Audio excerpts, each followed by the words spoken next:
Hello，大家好，今日我會同大家介紹我上次喺西九龍買嘅嘢。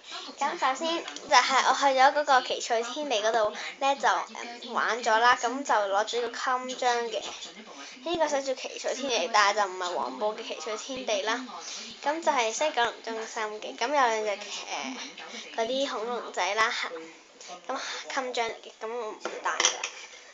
跟住咧就係呢隻倉鼠，呢隻倉鼠係朋同學送嘅，咁有條波 chain 喺度啦，跟住有個九指針攆住條波 chain 嘅，跟住咧就係一隻咁得意嘅倉鼠啦，係咁，不過坐唔到嘅，因為咧佢係呢度後面有個尾喺度，所以就坐唔到。不坐到喎又，坐到喎。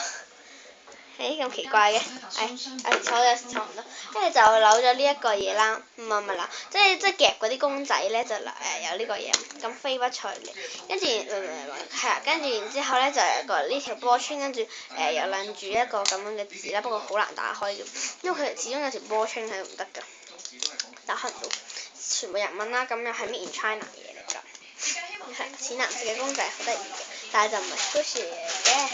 係啦，咁跟住就介紹咩咧？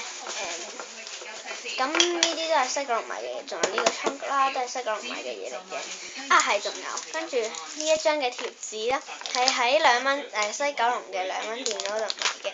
咁佢嗰度咧就有好多張咁嘅貼紙啦，小紅帽貼紙，但係大部分都相同。呢張貼紙就3蚊啦，咁就係咁嘅。咁我已經有啲貼咗落去個間尺度噶啦，係啦。